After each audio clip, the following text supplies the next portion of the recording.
So today we're going to be talking about a couple things I found on eBay, really late night eBay, which you guys know I usually get into trouble and buy some really weird stuff. So I'll make a long story short because I have plenty of story to tell. My wife was talking to her cousin late at night. I haven't talked to her in a while, so doing some catching up. They're doing like a video chat in the bedroom. So it became midnight, then it was 1, then it was 2, and I'm like, I want to go to bed, but she had her whole like thing set up in there so they can do the video chat and stuff. And not that you need to know, but I'm not very decent when I'm sleeping, so obviously I couldn't just, be in the video. So I said, all right, whatever, I'll go on the computer.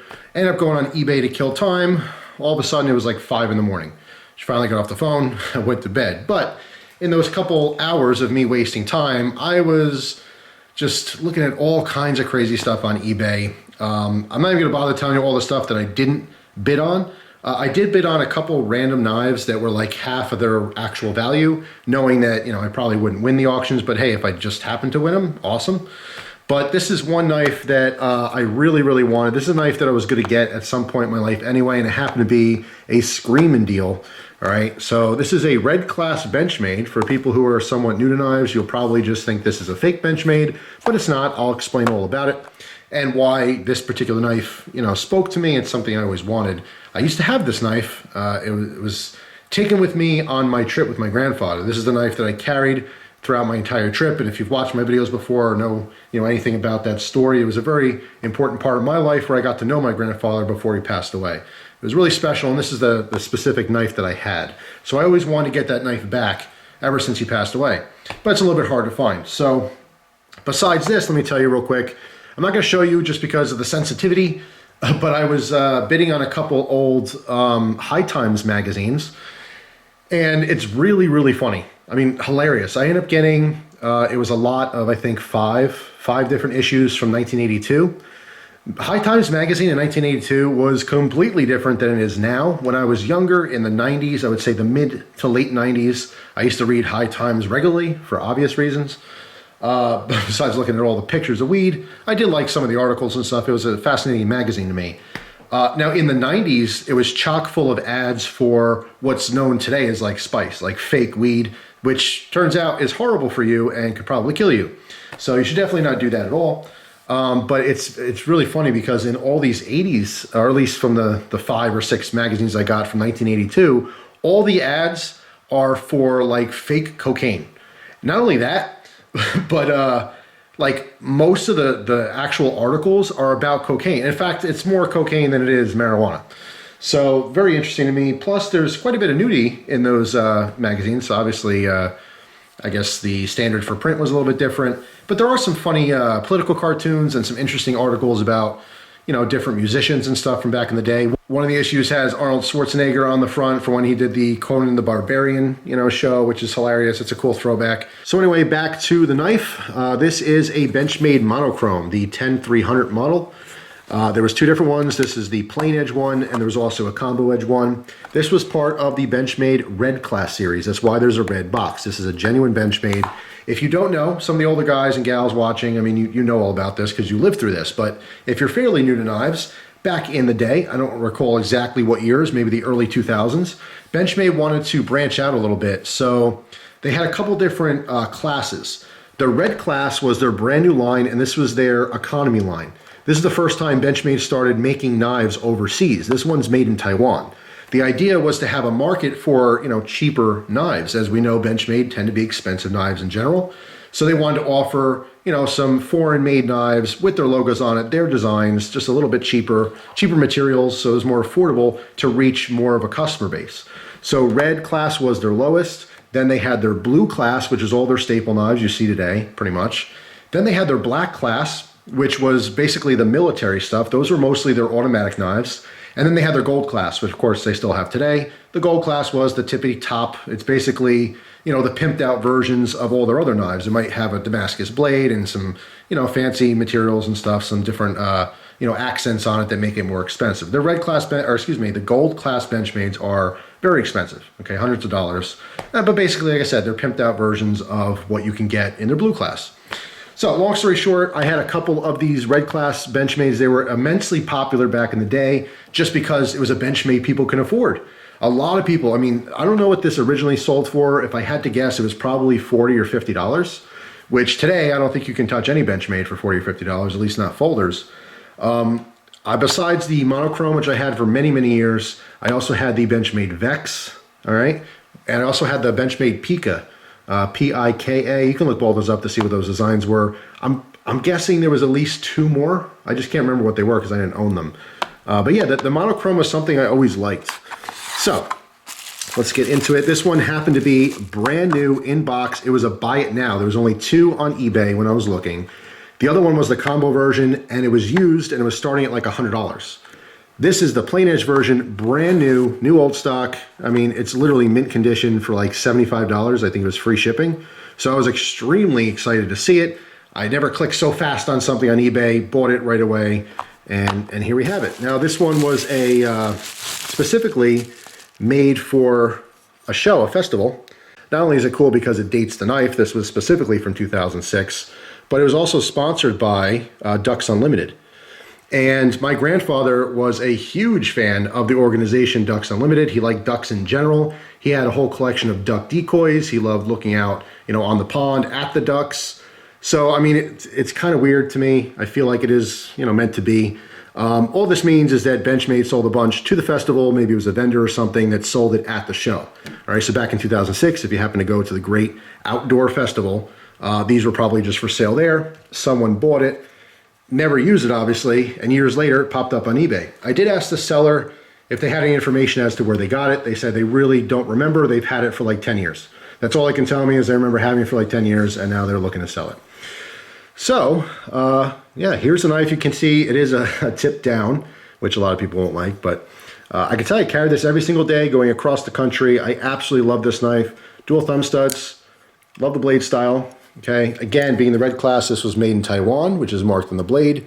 You will probably not see many Benchmades made in Taiwan. Obviously, you know, they're USA made knives. That's why the prices are what they are. They're, you know, very proud to be USA. And the red class line didn't last all that long. I know they did catch flack from a lot of people for that. You can see the blade choice is N690. Overall, it's just an awesome knife. I always like this design. There's lots of jimping all around here for grip, all right, in the back as well. Back spacer on this one. I like the cutouts, right? So when the knife's closed, you can see that blade through there. It's just really, really cool. It's awesome to have found one for $75. Used would have been okay. I would have paid $75 for this used. But to have one mint condition in the box like this, I mean, this is why a lot of people spend time on eBay. There's a ton of finds out there. I saw a lot of knives from the 90s era. I actually posted a picture on Instagram of a cold steel Desperado. If you've never seen that knife before, it's wicked. It's basically like the Vaquero blade style, but it had like a ball for the handle. It's a fixed blade. It's like one of the coolest boot knives you can possibly imagine. Huge. From what I understand from people who own it, very, very comfortable, even though it was kind of like a weird handle design. Just very intimidating looking knife. Super cool. And that, I think that might even still be on. I don't really know. But that they're asking like 90 bucks or something. But I mean, I could spend a ton of time just looking up old knives that when I first hit the knife scene, things I wanted, certain knives I've had. This just had a special meaning to me. The whole Ducks Unlimited thing is kind of a bonus, I guess. Just reminds me as to why I like this knife so much. But not only did I like the knife, and it's a little piece of knife history, but it has a very special meaning to me because it reminds me of my grandfather. It's just super, super cool to have the opportunity to get this. So real quick, I broke out one of my older books just for reference. This is why I collect these books, so I can always refer back to them for information and stuff. This particular book came out in 1997. We know the knife was made in 96, or at least available in 96. So this one is the Complete Encyclopedia of Knives. They put this out, I think, every year, if I'm not mistaken. Just a cool piece of reference material if you happen to be at a bookstore or something. Always look for these. They're usually expensive. I don't know what this originally cost, probably $30 or something. But they're just cool for just such an occasion. Right, so looking back at the 42 and stuff, all these old knives. I'll give you a quick flip in a second here, but I just want to show you that monochrome happened to be in this book. All right, you can read that right there real quick, little excerpt about it. All right, and actually I was talking about the other models like the Pika. That's what it looked like. This is the Pika and the Mini Pika. Very cool as well. But yeah, I mean, just a great example as to why old books are fun. Looking back, I mean, there's a lot of custom stuff in here, but you can see all the Bokers. you know, buck, I mean, you name it. There's cold steel, CRKT, just a ton of old knives. Excuse me, Spyderco is a great reference since they came out with just so many different models over the years. So now we're into Spyderco, which just happens to be immensely popular. So I figured I'd give you a quick snippet of this.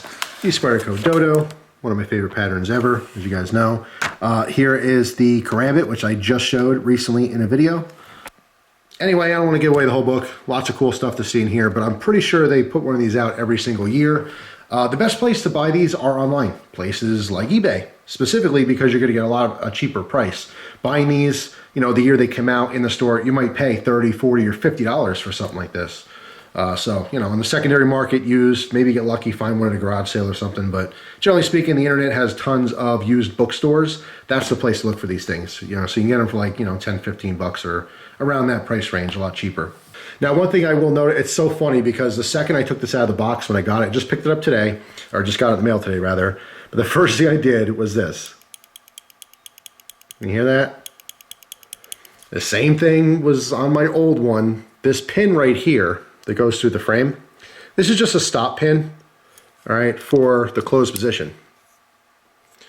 All right, so when it's closed, I mean, it doesn't make any noise or anything, but maybe because it was made overseas, who knows, back in the day, you know, overseas knives weren't what they are today. They've definitely stepped up their game.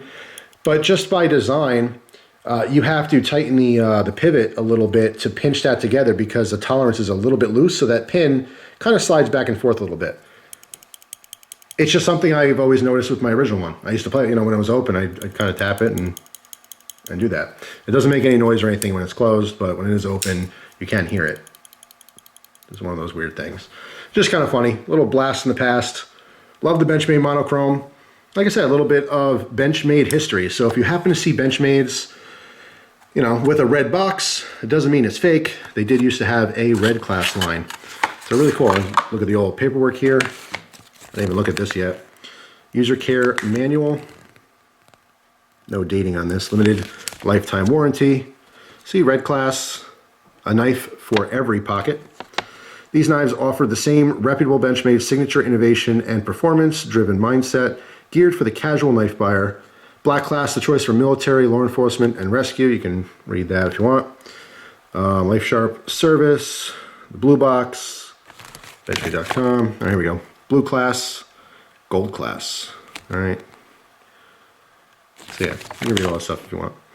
So anyway, that is it for now. Just wanted to share my stories. The old High Times magazines are absolutely hilarious to look at. You can find pretty much any knife you can imagine on eBay.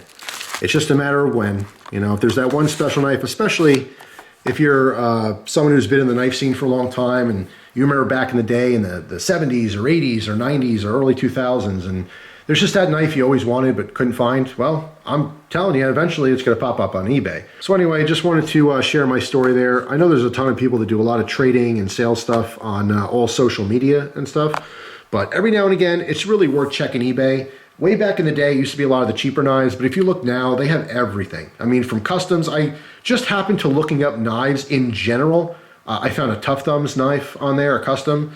I found a Gapco knife. I found my knife. I wasn't even searching. I literally searched the word knife and found both the versions of my CUTLERYLOVER Barlow. If you're still interested in buying it, the cheaper version was selling for twice what it was originally, and the more expensive version was like $50 more than what it originally sold for. So hey, it's nice to see that going up in value. But yeah, you just never know what you're going to find. I mean, there's very high-end stuff on there, just as much as there are, you know, a lot of cheaper knives. In fact, I was super, super tempted, but I saw a Benchmade model 31 and a 31S. All right, the 31 I think was $450. I don't know if it was a buy it now or an auction, but there was no bids or anything. And then the 31S, these are Balisongs if you don't know. The 31S was I think $500 or something, but that 31 for $450, that's a great price. I used to have that. That's basically the original version of like the Benchmade 32 Morpho. It's friggin' awesome. I get super excited seeing stuff like that, but I didn't have, you know, 450 bucks to drop on that. At least this time I found a really cool knife with a cool story. So that is it. Hope you guys have a wonderful day. Again, down in the comments, let me know your favorite find or strangest find on eBay, something you actually bought and was happy to have found. But hope you guys have a wonderful day, and I will see you tomorrow with another video. Take care.